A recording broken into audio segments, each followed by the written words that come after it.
ಪ್ರಸ್ತಾವ ಪದ್ಧತಿಯ 10ನೇ ಶ್ಲೋಕದಲ್ಲಿ ದೇಶಿಕರು ತಾವು ಬರೆದಿರುವಂತಹ ಈ ಪಾದುಕಾ ಸಹಸ್ರಕ್ಕೆ ಪಾದುಕಾದೇವಿಯ ಕೃಪೆಯೇ ಕಾರಣ ಅಂತ ಹೇಳಿದ್ದಾರೆ.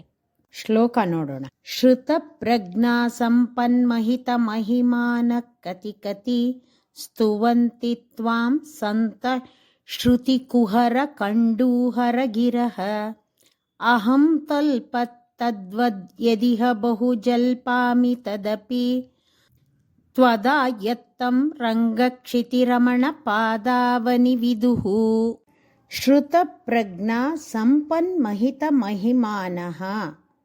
ಶ್ರುತ ಅಂದರೆ ಶಾಸ್ತ್ರಜ್ಞಾನವೇನೋ, ಪ್ರಜ್ಞಾ ಸ್ವಬುದ್ಧಿ ಏನೋ, ಇವುಗಳ ಸಂಪತ್ ಅಂದರೆ ಸಮೃದ್ಧಿಯಿಂದ, ಮಹಿತ ಮಹಿಮಾನ ಕೊಂಡಾಡಲ್ಪಟ್ಟ ಹಿರಿಮೆಯನ್ನು ಪಡೆದ, ಶ್ರುತಿ ಕುಹರ ಕಂಡೂಹರ ಗಿರಹ ಕಿವಿಗಳ ದ್ವಾರದ ಕಡಿತವನ್ನು ಹೋಗಲಾಡಿಸುವಂತಹ ಮಾತುಗಳಿಂದ ಕೂಡಿರುವ, ಕತಿ ಕತಿ ಎಷ್ಟೋ ಮಂದಿ ಸಂತಹ ಹಿರಿಯರು, ತ್ವಾಂ ನಿನ್ನನ್ನು, ಸ್ತುವಂತಿ ಸ್ತೋತ್ರ ಮಾಡುತ್ತಾರೆ, ಅಲ್ಪಃ ಏನೂ ತಿಳಿಯದವನಾಗಿರುವ, ಅಹಂ ತು ನಾನಾದರೋ, ತದ್ವತ್ ಅವರಂತೆ, ಇಹ ಈ ವಿಷಯದಲ್ಲಿ, ಬಹು ಜಲ್ಪಾಮಿ ಸ್ವಲ್ಪ ಹೆಚ್ಚಾಗೇ ಬಡಬಡಿಸ್ತಾ ಇದ್ದೀನಿ, ಇತಿ ಯತ್ ಎಂಬುದು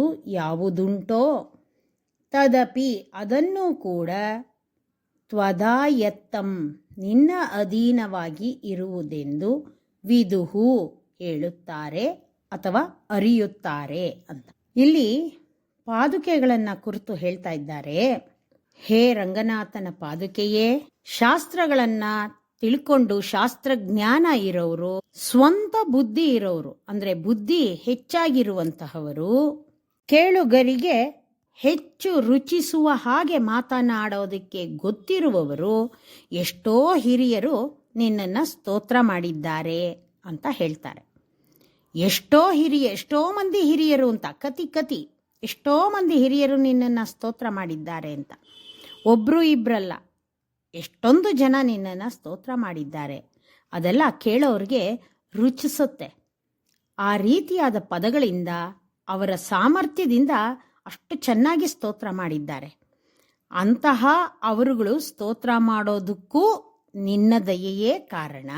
ಅಂತಹ ನಿನ್ನನ್ನು ಏನೂ ಅರಿಯದ ನಾನು ಅವರಂತೆ ಸ್ತೋತ್ರ ಮಾಡಬೇಕು ಅನ್ನೋ ಉದ್ದೇಶದಿಂದ ಬಡಬಡಿಸಿದ್ದೀನಿ ಅಂತ ಹೇಳ್ತಾರೆ.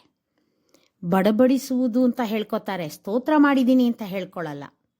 ಅಂತಹ ಪ್ರಾಜ್ಞರ ಮಾತುಗಳ ಮುಂದೆ ನನ್ನ ಮಾತುಗಳು ಬರೀ ಬಡಬಡಿಕೆ ಆಗತ್ತೆ ಅಂತ.